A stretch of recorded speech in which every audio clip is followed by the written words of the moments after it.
NASCAR returns to next-gen testing at the Charlotte Roval with some positive things coming out about the future of NASCAR's newest car, and Kyle Busch is going to get a new crew chief.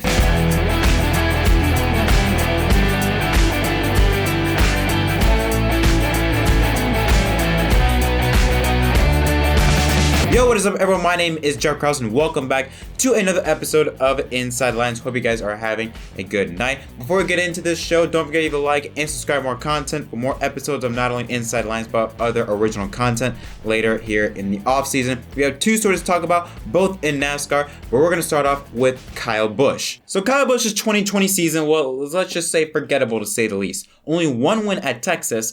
Based on how he ran, you can say that 2020 was his worst season as a Cup Series competitor, especially his worst season at Joe Gibbs Racing. Now, him and Adam Stevens have been paired up since 2015 and have won 2 championships in the process, 15 and last season. What it looks like their tenure is coming to a close. JGR announces a whole new swift of crew chief changes, which involves Adam Stevens and Kyle Busch splitting up after this season heading into 2021. Now they've made some changes in the Xfinity series, like Chris Gale will take over as crew chief of the 54 car. That is the all-star car for people like Kyle Busch, maybe Denny Hamlin, or just other all-star type drivers. But here's a look at the lineup for crew chiefs in the Cup Series side at JGR. So right now, Kyle Busch, he's gonna have a new crew chief, Ben Beshore, who was the Xfinity Series crew chief back in 2019 and was a former engineer for the 18 team before he went on to Xfinity. Denny Hamlin and Mark Truex Jr., they will keep their crew chiefs of Chris Gabehart and James Hall Small respectively. And Christopher Bell, the newest driver at Joe Gibbs Racing, taking over the 20 car for Eric Jones, will get Adam Stevens here in 2020. Like I said, Stevens and Kyle Busch, they had those two in the 6 seasons they've been paired together have produced some quite impressive numbers. Let's take a look at their seasons together through 6 seasons. 28 wins, 96 top 5s, 138 top 10s, 7,705 laps led, 9.1 average start, a 10.75 average finish. Most importantly though, those 2 cup titles in 2015 and in 2019. Overall, my thoughts are simple. Why? I mean, I'll be honest, we should not expect this from Joe Gibbs Racing. We had a feeling this might happen just because Joe Gibbs and Toyota as a whole is just cutthroat. If you don't perform really, really well for one season, you're done. You're out of here. I mean, look at Eric Jones. He didn't perform good for one season and got kicked to the curb. It's not surprising, and this has happened before. This is not out of the ordinary. Joe Gibbs has been known for making massive overall changes for crew chiefs in a short amount of time. I think Denny Hamlin went through, 4 or 5 crew chiefs in 4 years. It was just almost every single year back then we'd expect a crew chief change from someone at Joe Gibbs Racing. But with Kyle Busch and Adam Stevens, in my opinion, this was completely unnecessary.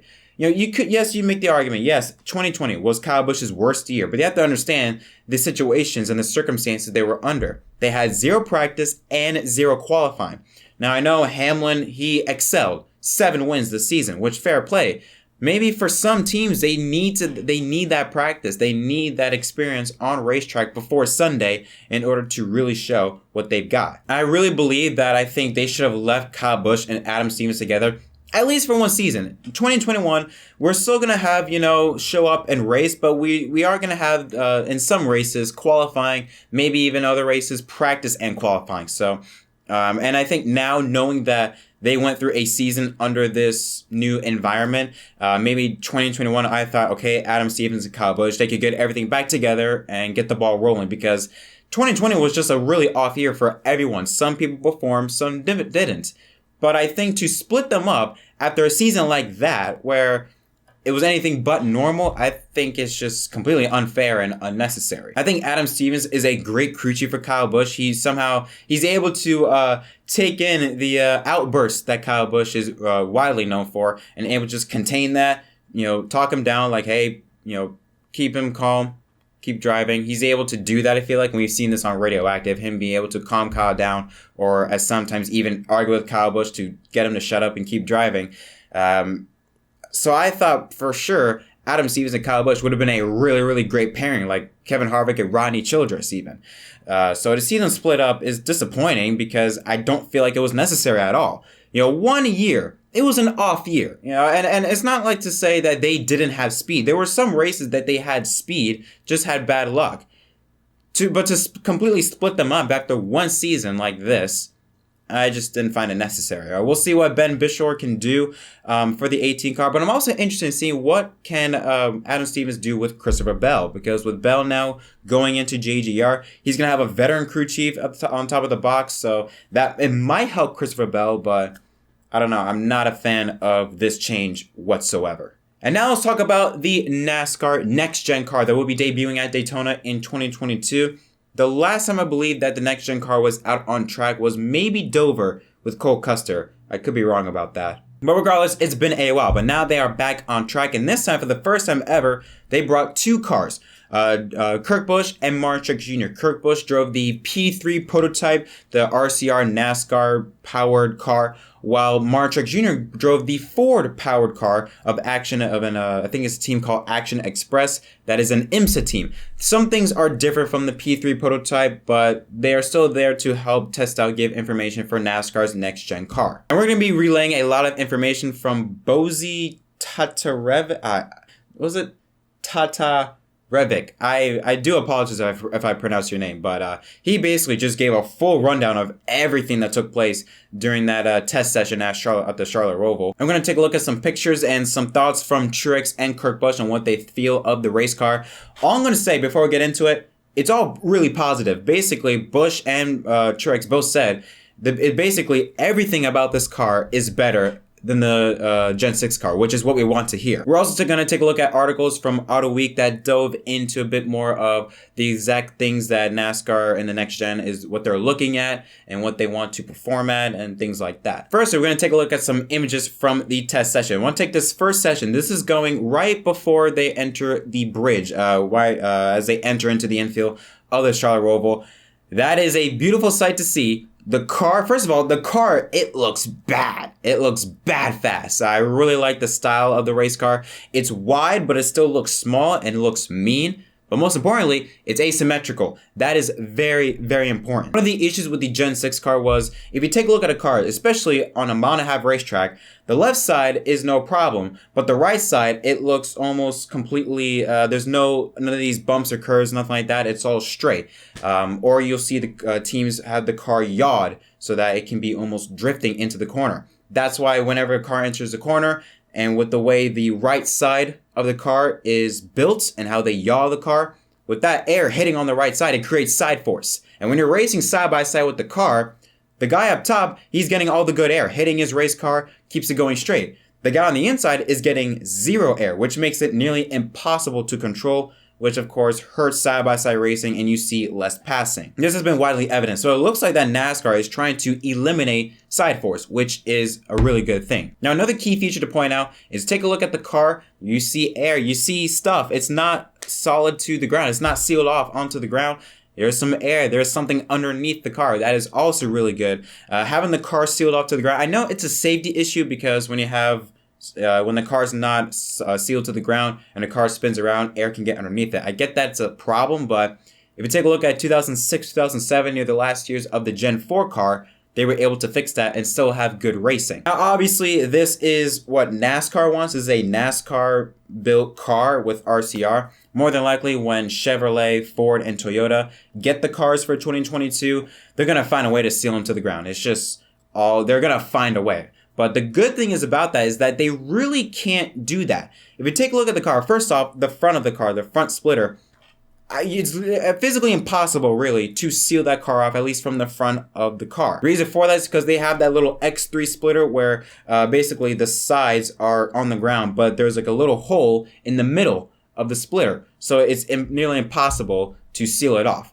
Also, one thing that I really like is you take a look at the rear corner panels of the car. It's a lot higher than the Gen 6 car. Again, more you seal the car to the ground, no air, no clean air to the car behind you, which makes it a lot more difficult to control. On top of that, with higher side skirts, NASCAR is really putting a message out there that they do not want these cars sealed to the ground. And with what they implemented with the front splitter, the side skirts, and a higher rear corner panel, it makes it really difficult for teams to really seal the car off completely all around. Yeah, let's say you might seal it off in the back of the car, but the front of the car is still there. You might seal out the front of the car, but the back of the car still has air. So it makes it nearly impossible to seal it off. Again, this is all really good news. Now we're going to play a video of Kurt Busch further explaining some stuff that took place on the back of the car with the diffuser and things like that, and how it helps with aero racing wise.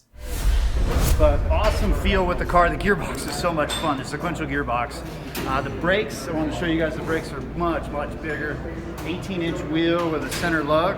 That's a new designed wheel for testing. I'm sure we'll see some different renditions later.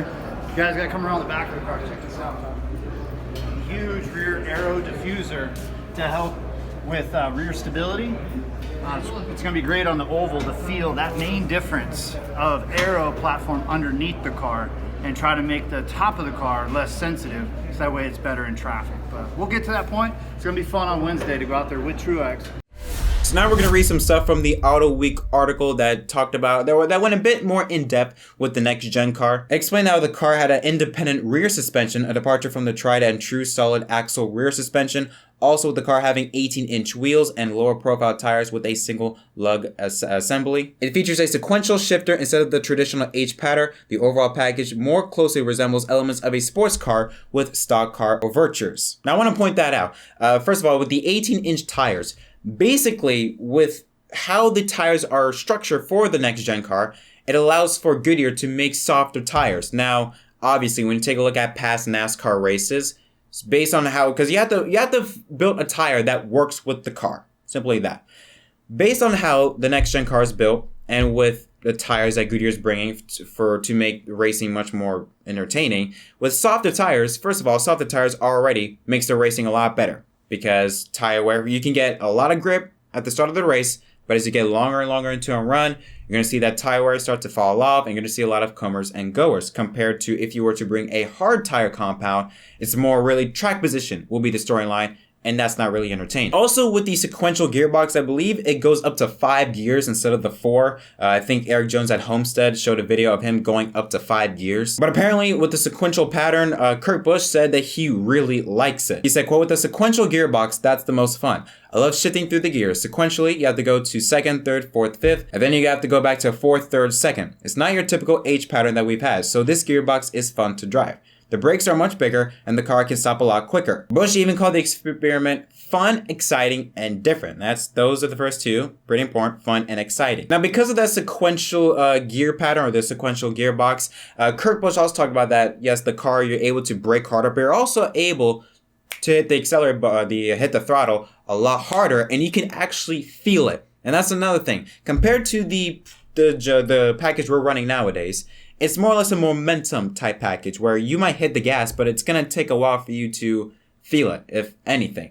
With the next gen car, apparently when you hit the gas, you feel it. When you hit the brakes, you feel it. He talked about how the car was more nimble, adding that it was a hybrid of a sports car and a traditional stock car. He said the closest comparison was to a V8 Australian supercar, which makes sense considering NASCAR officials have made several trips to the Southern Hemisphere while seeking inspiration for the new machine. All the lap time that has been gained is through the infield section with the independent rear suspension and the ability to shift quicker. So really the car, I don't want to use the word steroids, but the car is more effective and the car is more sensitive to changes and to feel, even with a shorter sidewall. Truex then discussed what I said earlier about tire compounds and how this next gen car could help make racing better with new tire changes. Truex then discussed on how the new contact patch of the next gen car could help produce a lot of follow-up and long races on the mile and a half tracks, which will make him more entertaining to watch. I'm able to feel we can make the tires softer already. With the same car weight and more tire surface area, you can go softer on the compound. That'll help out, especially on the ovals. What we all liked about the ovals is degradation and fall-off. The newer paved tracks have been a challenge because the tires overheat so bad.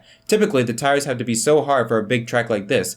The infield is like ice. Today, the infield is feeling better with more grip. It's made this track more fun to drive and slip and slide the car more. And that's, I think, another reason why NASCAR decided to go to this 18-inch wheel, because with the bigger wheel, bigger surface area, you can go for a much more softer tire. Now, of course, I think one part that everyone wants to talk about is two things. Number one, how does it drive on the oval? And number two, how does it drive with other cars? Well, we're going to get that on Wednesday, so really tomorrow. NASCAR will have Truex and Kurt Busch go out onto the racetrack at the same time on the Charlotte Oval. That is very important, because I mean, really, that's been the whole issue with this car. If you look at short tracks and road courses, the car has been fine. You know, the racing has been great, but it's been the mile and a half tracks that have plagued NASCAR and have really hurt the sport the most in terms of on-track product. Now, drivers in the past, including Kurt Busch and Truex, have talked about how the car feels twitchy. Like there's certain parts of it that makes it a bit too sensitive, which people have thought could maybe lead to passing being even more difficult than the Gen 6 car. Like, for example, Kurt Busch said, quote, "They still have one more change to make things firmer, to have the sensitivity turned down a little bit more. Right now, yes, it's on the aggressive side for feel, twitchiness, and movement. We're on a road course for the first time, and I like its movement back and forth, left and right. But on the ovals, it's a little bit on edge, and we need to try to perfect that, and that's more of the Wednesday focus. We will run different valving tonight to help with the steering, just to see what the change does. But road course stuff, we're in the box." So again, that's all good about what we're hearing about the road course. Everything sounds great, but again, it's the oval. That's the main part. That's the main thing that we have right now. If it can run good on ovals, on the mile and a half tracks, of tracks like Atlanta, tracks like Kansas, tracks like Texas, then we're golden. And I hear a lot of people say about the quote I said earlier about this car resembling like a V8 supercar, which I don't have a problem with. I mean, have you seen the V8 supercars? The racing is pretty fun, so I don't mind NASCAR taking advice from the V8 supercars. And overall, just the things we've been hearing about this car, there's really no negative. And again, it's way too early to really call out any problems with it. I think when the teams start to get the cars like Chevrolet, Ford, and Toyota and start to mess with it, we'll see how close or how tightly knit NASCAR makes the rulebook for the next gen car to ensure that teams don't go, overboard or don't do things that could hurt the racing product. Because let's be honest, NASCAR, with the car that they brought out, it's clear that they want the car to perform and look a certain way that appeals to the fans. The problem is the teams, they don't care about that. They just want their car to go faster. They don't really care about entertainment and the racing product, which, fair play. I mean, their job is to go out there and win. But I wonder how tightly knit NASCAR is going to make that rulebook for the next gen car in 2022 to ensure that teams, they can give the teams a bit freedom, but still not to the point where they can, mess the car up to the point where it hurts the racing product. But like I said, there's nothing really much to say about this car in a negative perspective. I like everything about this car. It looks nice. It sounds nice. If I'm not going to play the clips of the next gen car with sound on, but there are videos floating around on Twitter right now and Instagram. The sound of the car sounds absolutely beautiful. It sounds like a more throaty, like a more just mean like sound, which I absolutely love. And again, based on how the drivers, Truex and Kurt Busch, how they talk about the car, they say everything is better than the Gen 6 car. They like it. There are some things that needs to be fixed, but overall they said they enjoyed it, which is the most important thing. If the drivers like it, then I think we got ourselves a really good race car on our hands. But yeah, that's going to conclude this episode of Inside the Lines. Guys, if you enjoyed this video, please leave a like and subscribe for more content. Tell me in the comment section down below, what are your thoughts on Adam Stevens and Kyle Busch splitting up? And what are your thoughts on NASCAR and the next gen car? Are you happy or are you still skeptical on NASCAR's newest car that is set to arrive in 2022? But until next time, my name is Jett from MDK, and I'll see you guys next time.